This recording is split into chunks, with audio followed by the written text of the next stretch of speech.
Hello everyone, welcome to SS Odia tutorial.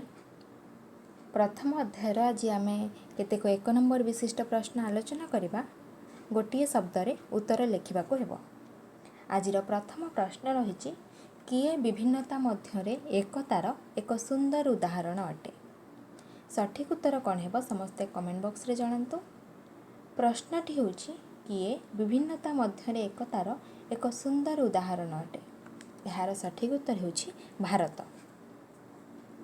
भारतर लोकमानंक मध्यरे परिलक्षित हेउथिबा धार्मिक पार्थक्य को कौन कुहा जाए।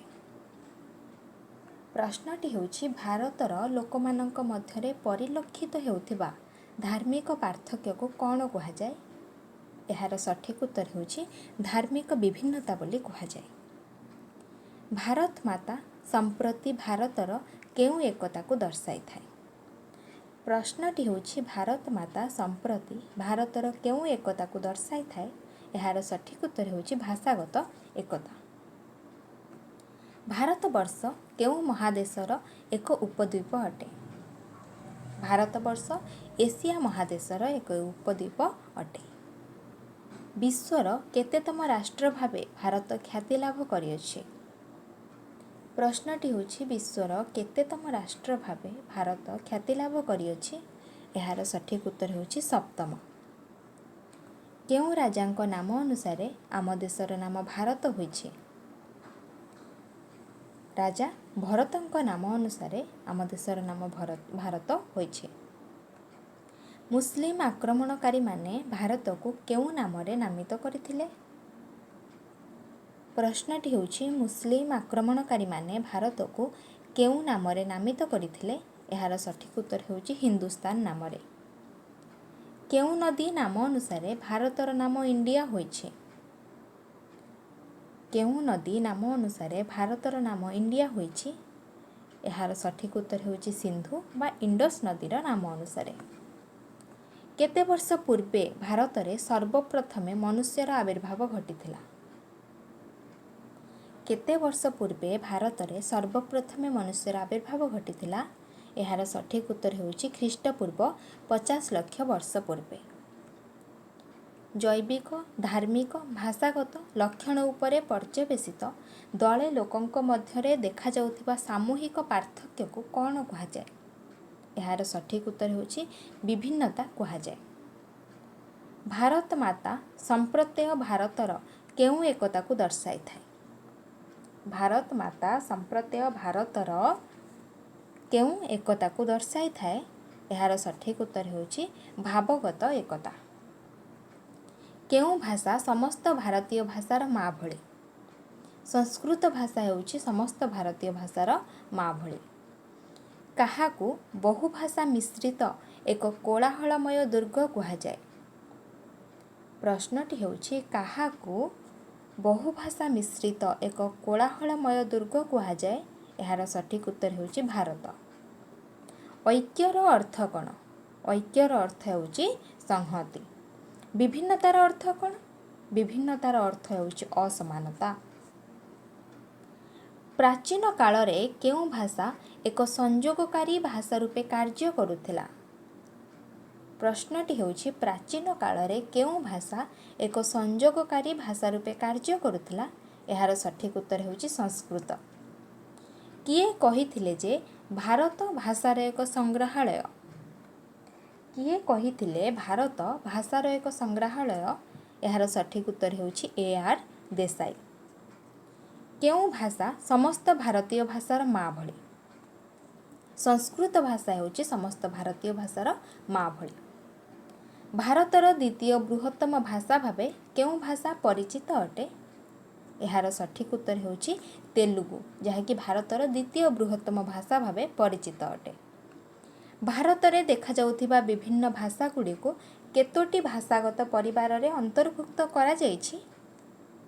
यार सठिक उत्तर होछि 4टी भाषागत परिवार रे अंतर्भुक्त करा जाइछि। केउ समय रे प्रथमे भाषा सर्वेक्षण होइथिला।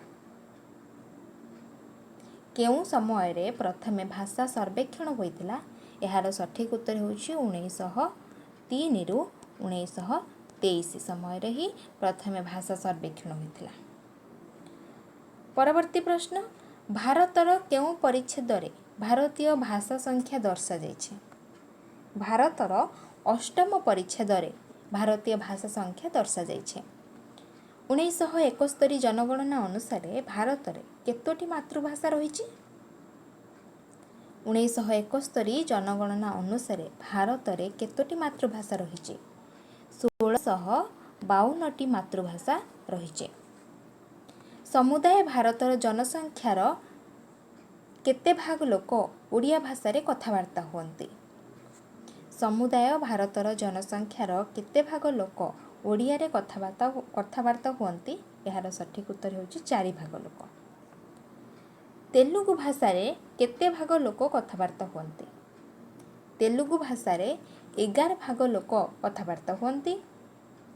भारत रे केउं भित्तिरे प्रदेश गुड़िकर पुनः गठन करा जाइथिला?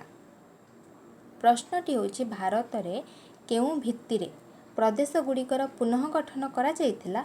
यार सठिक उत्तर होछि भाषा भित्तिरे। भारतीय संविधान केउं भाषा को जातीय भाषा भावे स्वीकृति प्रदान करिछि? भारतीय संविधान केउं भाषा को जातीय भाषा भावे स्वीकृति प्रदान करिछि? यार सठिक उत्तर होछि हिंदी भाषा को। विशिष्ट भाषाविद जॉर्ज ग्रियर्सन को मतरे भारत रे केतोटी भाषा और केतोटी उपभाषा रही? विशिष्ट भाषाविद जॉर्ज ग्रियर्सन को मतरे भारत रे 79 भाषा और 544 उपभाषा रही। समुदाय भारतर जनसंख्यार केते भाग लोक ओडिया भाषा रे कथा होइथांती? समुदाय भारतर जनसंख्यार केते भाग लोक ओडिया भाषा रे कथा होइथांती? यार सठिक उत्तर होछि 4 भाग लोक। भारतीय संविधान केतोटी भाषा को स्वीकृति देछि? भारतीय संविधान 22टी भाषा को स्वीकृति देछि। 1941 जनगणना अनुसार समुदाय भारतीय जनसंख्यार शतकड़ा केते भाग लोक मुस्लिम धर्मर अटंती? प्रश्नटी रही 1941 जनगणना अनुसार समुदाय भारतीय जनसंख्यार शतकड़ा केते भाग लोक मुस्लिम धर्मर अटंती? यार सठिक उत्तर होछि 24 भाग। समुदाय भारतर जनसंख्यार शतकड़ा केते भाग लोक हिंदू धर्मर अटंती? यार सठिक उत्तर होछि 82 भाग। मुसलमान मानकर पवित्र धर्मग्रंथ कुरान रे केतोटी प्राथमिक कर्तव्य संबंधरे उल्लेख करा जाइछि? यार सठिक उत्तर होछि 5टी। ख्रीष्ट धर्मर प्रतिष्ठाता किए? ख्रीष्ट धर्मर प्रतिष्ठाता होउछन्ति जीसु ख्रीष्ट। इस्लाम धर्मर धर्मगुरु किए? इस्लाम धर्मर धर्मगुरु होउछन्ति मोहम्मद। सिख धर्मर प्रतिष्ठाता किए? सिख धर्मर प्रतिष्ठाता गुरु नानक। केरल रे समुदाय जनसंख्यार केते भाग लोक ख्रीस्टियान अटंती? 25 भागरो ऊर्ध्व लोक। सिख धर्मर पवित्र ग्रंथर नाम कौन? सिख धर्मर पवित्र ग्रंथर नाम होउछि ग्रंथ साहेब। सिख माने केतोटी के द्वारा चिन्हित हेउथिले?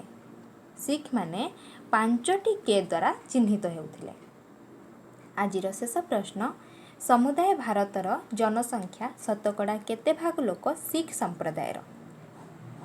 समुदाय भारतर जनसंख्या शतकड़ा केते भाग लोक सिख संप्रदायर?